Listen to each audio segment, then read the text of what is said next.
And we are live. Welcome, mystery and thriller fans. I'm your on-air host, Sara DiVello, and I am so excited to welcome to the show tonight, live from LA, Daniel Sweren-Becker, here to give us the inside scoop on his brand new book out next week, Kill Show. Daniel, welcome to Mystery and Thriller Mavens. Tell us about Kill Show. Hi, Sarah. Thrilled to be here. Always excited to talk about this book. The book is called Kill Show. It starts with the most cliche setup you've ever imagined. Missing girl, small town, she goes missing. But what the book is really about is the people in Hollywood who descend on this small town and convince this family to make a real-time docuseries about her disappearance. And it's really examining two things: the nitty gritty mechanics of what making true crime is like for the people on the ground. And then for me, a little more importantly, what the emotional stakes are and repercussions for the people who are turning these tragedies into entertainment and profiting off it. That for me is a really exciting thing to kind of analyze and explore the ethics of. Well, I am so excited to talk to you about Kill Show, Daniel, because I am a shameless true crime Me junkie. too. I listen to all the podcasts. I watch all the documentaries. I read all the books.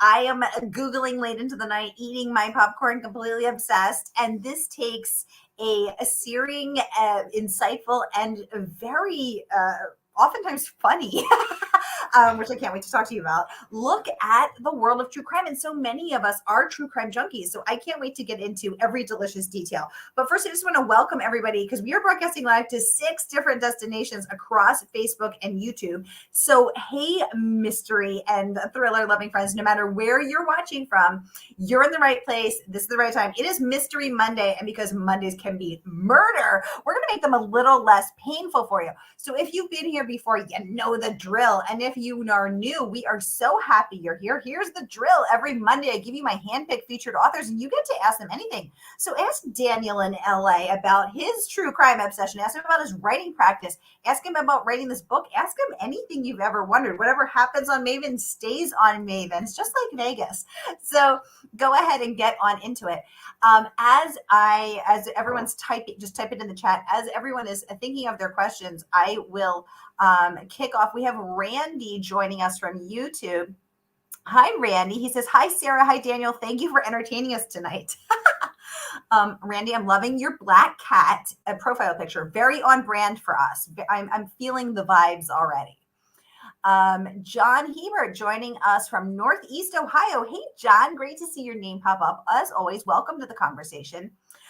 So Daniel, I have some questions. So first of all, Sure. You tell this book in the style of a documentary. So people, each person is speaking directly to camera in dialogue. And so I thought to myself, oh my God, am I going to be able to read that? Am I going to be able to get into that? The answer is, oh, heck yes, I am. Oh my God, you kept me up till 1, 2 a.m. every single night in the past week. I actually moved this interview up because I couldn't wait to talk to you.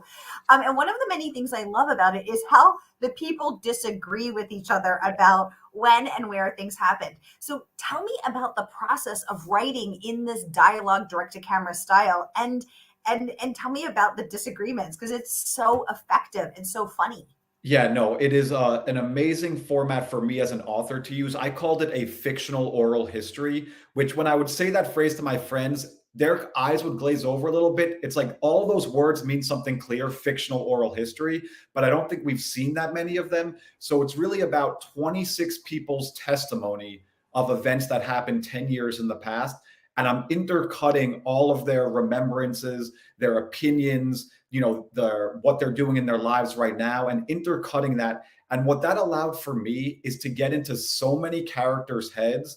And as an author trying to create tension, conflict, they can contradict each other so easily. And I had never really found a style where I could get into people's heads like that. Often I had written in third person narrative and the traditional sense.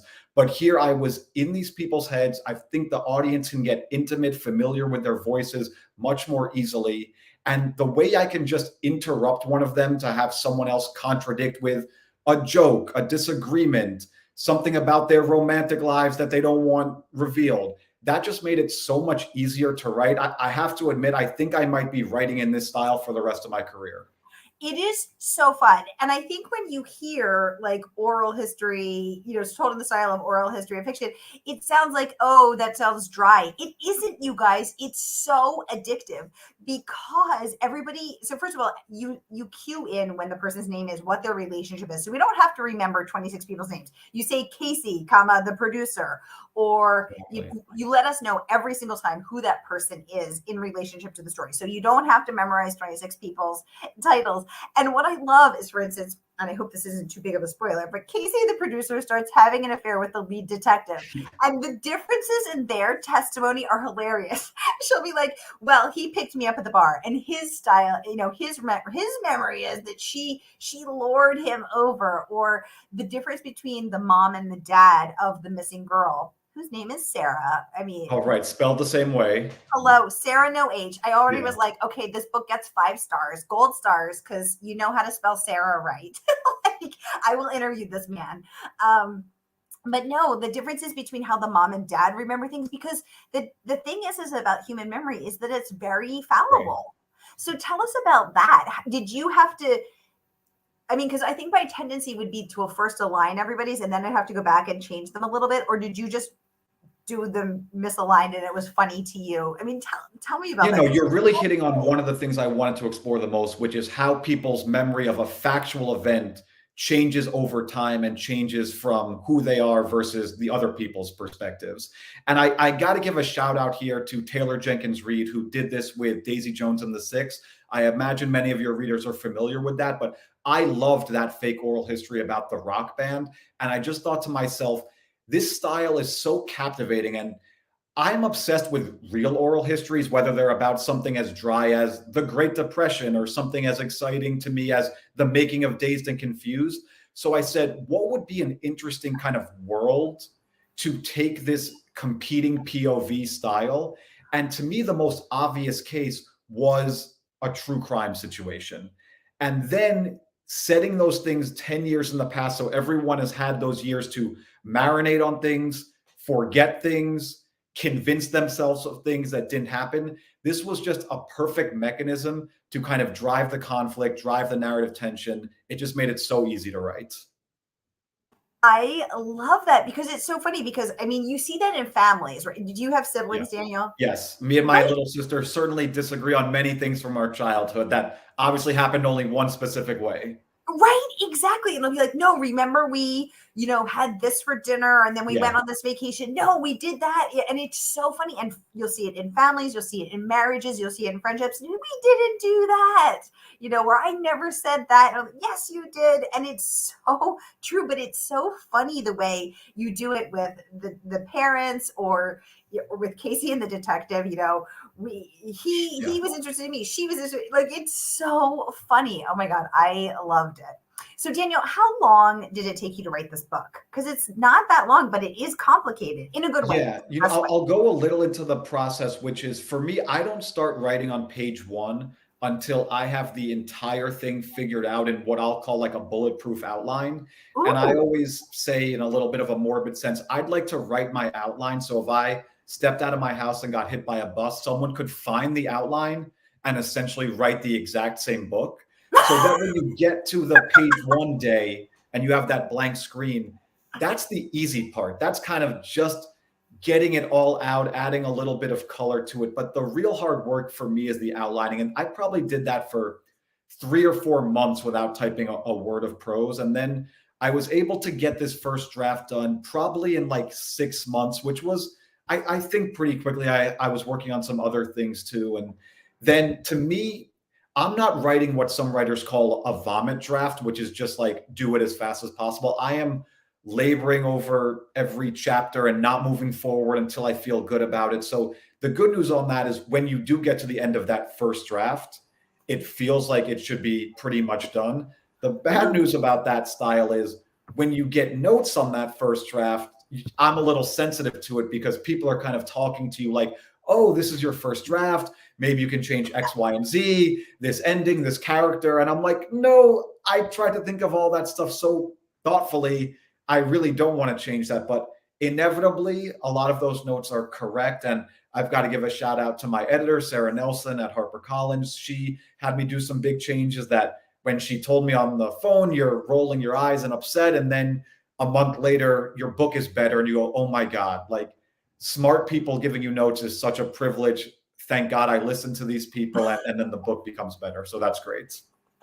That's so funny. I actually know Sara, also know H. Oh, nice. Yeah. And Yeah. A she's lot so of pretty. coincidence with the Sara No H. Exactly. We have three of us now. Yeah.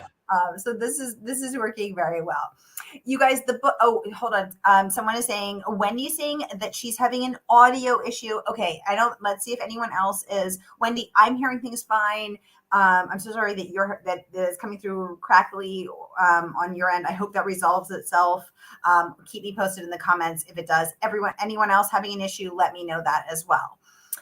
Meanwhile, you guys, I want to let you know the book is not even out yet. Daniel is coming on for this very special pre-launch event to spill the tea on all things Kill Show and to take your questions live. So you can pre-order tonight, and the good folks at Murder by the Book will send your copy out the day the book drops. So whether you're watching on Facebook or YouTube, here is that link. Click and pre-order so that you can immerse yourself in this case about a missing young girl in Frederick, Maryland, and the Hollywood elite that descend the success motivated producer who Profit driven. These people are trying to make money on this tragedy, which I find to be very complicated, both for the people doing the job. And then, look, I'm part of the true crime obsessive group also with you, Sara. And the fact that we demand this product makes me feel a little bit guilty when the producers go out and are beating the streets to find these tragedies. I want to talk to you about that, Daniel, because Sure. Casey doesn't think that she's doing anything wrong. Because in her mind, the way you have written her, at least, she is taking it. She said from a small town case to a national case. She's going to get whatever number of eyeballs are in this case in Frederick, Maryland, to millions of eyeballs nationally. She is going to provide financial sustenance to this family who has very little money in the bank, who is financially struggling, white knuckling it not to go over a cliff. And she says to the dad, which is what convinces him to sign on for this documentary, if your kid is missing, do you want 10 eyeballs on this case or a million? And I think there isn't a person out there, a parent or anybody who's a loved one of a missing person. And weirdly, crazily, I have a friend of a friend who's missing right now. She's an Indigenous woman in Canada. And I have been posting ceaselessly about Casey, trying to get the word out about her. And it's like, if I could have a million eyeballs looking for Casey, I would. So anyone who has a missing person in their life, and I don't even know this woman, she's just a friend of a very, very dear friend of mine. Mm-hmm. And it's like, I would sign on for that too. So what are your thoughts on that? So I totally agree that the more attention, the better. And I do believe that Casey goes to this family thinking that she will be helping them by creating more exposure for the tragedy they're living through. What I wanted to get at is there is some real tension between Casey as a producer trying to tell the truth about what's happening or trying to tell the best story. So Casey's not a journalist. She's not law enforcement. She has an imperative from her bosses, from shareholders, to tell the best story and draw in the most audience, generate the most ad revenue, commercial revenue, profits. And oftentimes that storytelling is at odds with the truth on the ground. So what might start as a noble enterprise of, let me help this family by exposing their plight so more people are aware of it, is inevitably going to get tangled up with the profit motive. And I guess the broader question is, like, can you have true crime entertainment that is fair to the people living through it that also exists in our capitalist world? I think the answer is no, but I'm as guilty as anyone of participating in it. I just wanted everyone to think about that a little, and maybe we need to taper back our obsession with it or change the way we interact with it. I don't have the answers. I just have the accusation. That's not the best move, but that's what I'll cop to. Well, this is one of the many reasons that I was really excited to talk to you about this, Daniel, because these are issues that I'm wrestling with as well. Now, obviously, for those who don't know, my book, Broadway Butterfly, just came out about 6 weeks ago, and it is actually a true crime book, but I tell it in the style of a novel. And my lead character is a crime reporter in New York City at Daniel's hometown, the New York Daily News. And she has to actually wrestle with this because the fact of the matter is that in 2023, today, 30% of murders go unsolved. And in inner city, predominantly Black neighborhoods like Houston, that number rises to 40%.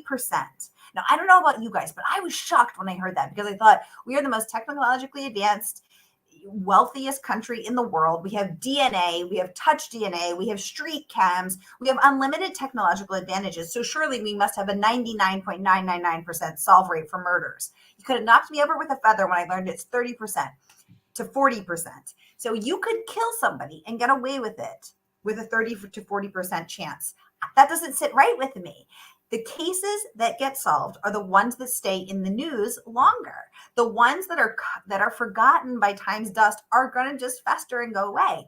So where is that balance? I don't have the answers either, but this is something I do want to talk about and explore and think through, because where is the balance? Thank you for all the hearts up on Facebook, you guys. I see you. Thank you. Where is the balance between, so as a journalist, Julia is looking at, has the power to keep the story in the news. Casey, your producer, has the power to keep the story in the news. If the story stays in the news, the case has an exponentially higher chance of getting solved. But to keep the story in the news, you have to keep it juicy and interesting, because nobody wants to read or watch some snooze-inducing monotony. So where is that balance? I don't know. Yeah, and I think you just hit on so many realities that are true and complicated. And the one thing I don't think I've seen explored in unless that they're in both of our novels, which is what is the emotional cost for the people doing this profession? So I think it's easy to imagine the people going through the tragedy, we can be empathetic to them and imagine it's the worst week or month of their life. But the people who are tasked with knocking on that door, saying, I want to turn your tragedy into a TV show. Here's a check for that. How does that impact them, their moral compass, their relationships, their ability to connect with people, their ability to trust people? I imagine, and look, I actually worked in documentaries for a few years out of college, so I was able to understand the nitty gritty process of it. I never worked in true crime, so I can't speak to that morality. But I imagine that doing this over and over creates some serious tension within you. And I really wanted to explore that in the book. Ooh, well, what do you all think? Let's put it out to the audience. Let's hear, we're wrestling through it and we don't know, excuse me, have to have the answers. Excuse me. But let's keep the conversation flowing. Robin saying she's excited for the pre-launch party. Me too, Robin. Yay. Daniel, I also want to talk about some of this praise that your book is.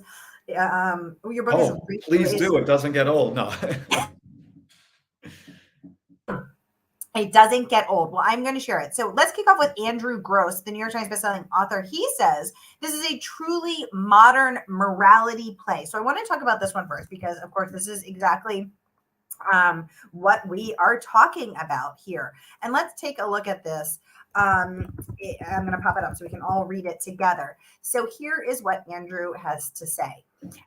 He says, dun, dun, dun, this is a truly modern morality play in a unique and compelling style that reflects on the uncomfortable connections between greed, ambition, and violence.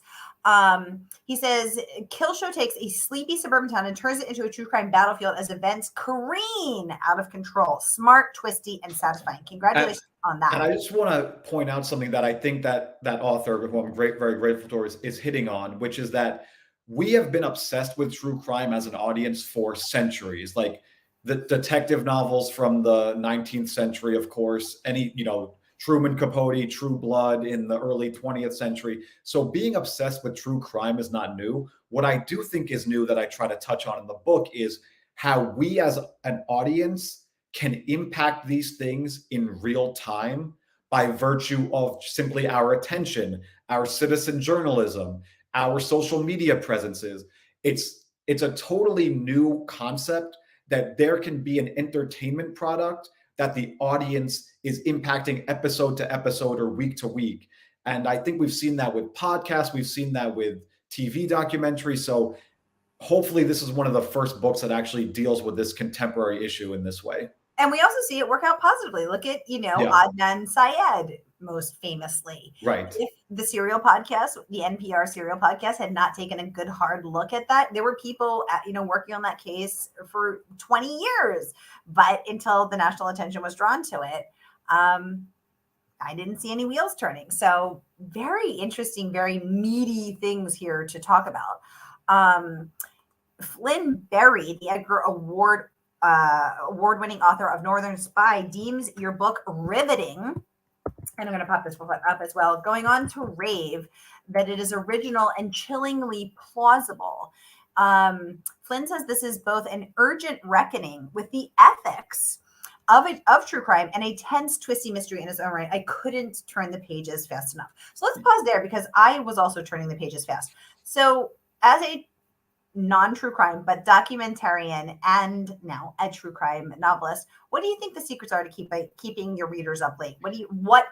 I think this speaks to something that was really complicated with this book, where I was trying to operate on two parallel tracks, which was having a totally standalone mystery that people would be invested in getting resolution to. And so that involved having suspects and having twists and having clues that the readers can, try to solve as they read along. And then on the parallel track, I'm trying to expose this kind of social commentary about the ethics of true crime. And it was a challenge for me to weave those things back and forth and to find the right balance. I think what really ended up working for me is to just go back to the mystery itself, the missing teenage girl, and know that if this story is propulsive, I can sneak in the social commentary whenever I feel like it. And readers are still going to be excited to keep moving. But that was definitely a challenge.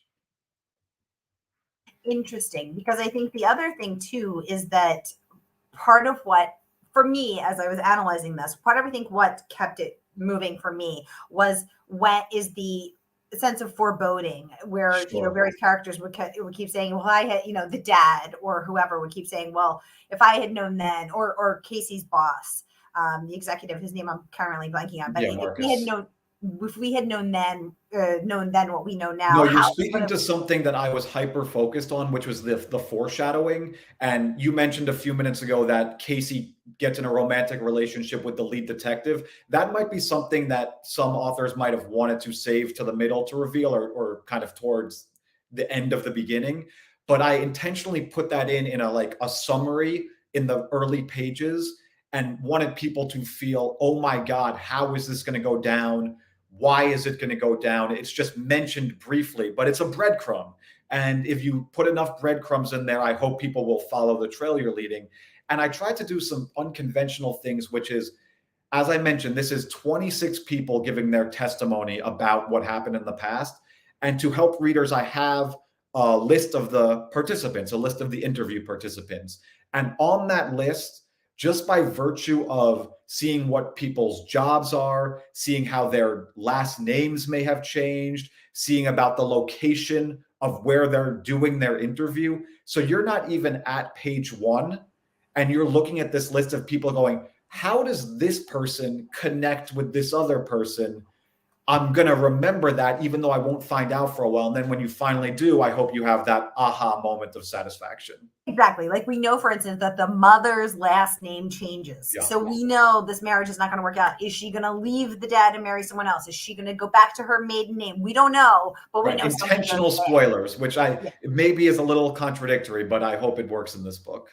Well, clearly it worked, because Publishers Weekly awarded you a starred review raving that Sweren-Becker tackles America's obsession with true crime in this searing whodunit. Nothing is as it seems in this wily mystery, which delivers a double twist that will leave readers shocked.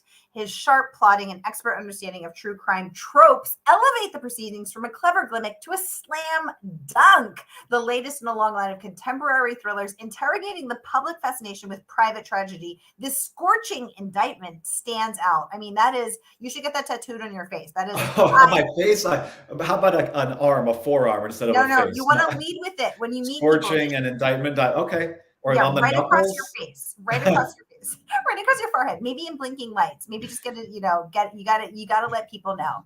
And they are not the only ones to award you a star review. Booklist also awarded you a star review, deeming the book, quote, gripping. Let's take a peek at that praise as well. They said that Sweren-Becker has crafted a clever, fast-paced, utterly absorbing tale that feeds into audiences' fascination with true crime. Daniel, why are we fascinated with true crime? Why are you fascinated with true crime? Why do you care? It's a great question that I don't have the perfect answer to. I think there is look, we all love great storytelling. I think that's just human nature. But when that storytelling we know is real, that adds a sense of power, a sense of possibility that it could happen to us or someone we know, a sense of like truth is always stranger than fiction. And if you're getting this great storytelling that you know is not conjured out of someone's imagination, I think there is just something much more personal and intimate about that strikes us to our core a little harder than what fictional storytelling does. I think there's a little bit of satisfaction that like this thing didn't happen to me. Like maybe I'm lucky enough that I've avoided such a thing. And also we get off a little on the fear that, okay, I need to be worried about this thing. I guess the short answer is it causes an emotional kind of power in us that we don't get from fictional storytelling. I think I just lost your audio. Is that So I'm saying, you're so back? you feel that buzz, that you feel those emotions. Yes, when I know this thing is real, I'm just more sensitive, got those goosebumps going than when I know someone just thought of a great imaginary story. The other thing that's interesting, Danielle, that I've been thinking about a lot is that most victims of crime are women. Yeah. And yet, most consumers of true crime are also women. So, what is it about? You would think that if you were the target victim demographic, you might not want to read about the horrible things that could happen to you or listen to the horrible things that could happen to you. But in fact, it's the opposite. Women devour it and are the primary audience. And I've been thinking about that a lot because that's me, right? Like I devour it. And I think it's also a matter of preparedness because I think to myself, Interesting. if this happens, I'll know if I know all the different ways that a perpetrator can jump out of the Right. bushes wielding a knife, but I know the zombie kill shot, right? And we saw that, for instance, in Dirty John, the documentary about the guy who poses as the doctor. The reason the daughter survives is because she knew the zombie kill shot. Right? Oh my God. I didn't see the show. I only heard the podcast, but that's wild. I guess I'm relieved to know that someone listened to true crime and used it in an effective way. But saved her life. What I think you're getting at is we're all voyeurs, right? We all kind of turn our head at the accident on the highway. And just to make a kind of super simple analogy, if I saw an accident on the highway and the car was literally identical to mine, I might stare at that car for an extra beat longer and just feel more connected to that car. And to take it to a much more serious place, that might explain why women are the biggest consumers of these stories, because they do feel that connection to the victims that are being described. That is very interesting. Well, I mean, it is such an interesting, compelling level because I also am. I just read Joe Pompeo's Blood and Ink, and I'm interviewing him the first Monday of December, and that case is 110 years old. No, 102 years old. And that was really the first case that started to one of the first cases that started to dominate the headlines and really, kicked off this true crime obsession. And it just is so interesting. And 100 years later, we're still reckoning with all of these issues. You guys, I want to remind you, the book is not even out yet. Daniel is coming on in this exclusive sneak peek to give us all of the backstory on his writing, his thoughts about true crime and about why we're fascinated, what are the ethics. So the book is not even out yet. This is a very exclusive sneak peek.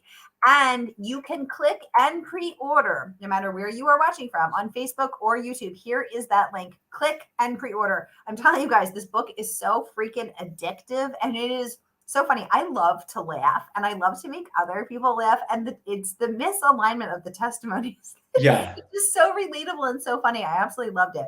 So grab your copy of Kill Show now, and then let us know what you think. Is Casey? Is Casey? Is she to blame for these events, or is she innocent? I'd love to hear from people. I would also love to hear it. I can't wait to hear it. So, as always, the real tea is spilled over at Mystery and Thriller Mavens, which is the free and private Facebook group. So we talk about all our latest reads and dish the dirt. So come on over and join us, free and open to all. I'll pop the link in the comments as well. All right, y'all, we are out of time. Time flies when you are having fun. Holly, thanks for watching. Mike, great to see you. I'm just seeing everybody. I want to say hi to everyone. David, thanks for tuning in. Wendy, Heather, Jane, so great to see you. Thanks for joining. Gabby, Catherine, Robin, Lorraine, another Robin, Sharon, Cincy, Denise, Laura, Antonio, Debbie, Carol, Connie, thank you so much for tuning in. So great to have you all. Daniel, thank you for coming on in this exclusive. Thank you so much for having me, Sarah. I appreciate you talking about the book. I appreciate being here. It's been great. Yay! All right, y'all, that is a wrap on Mystery Monday. I will see you next week with Ashley Winstead and Jean Kwok. You're not going to want to miss two of fall's other big books. I hope your week is off to a killer start, and I will see you then.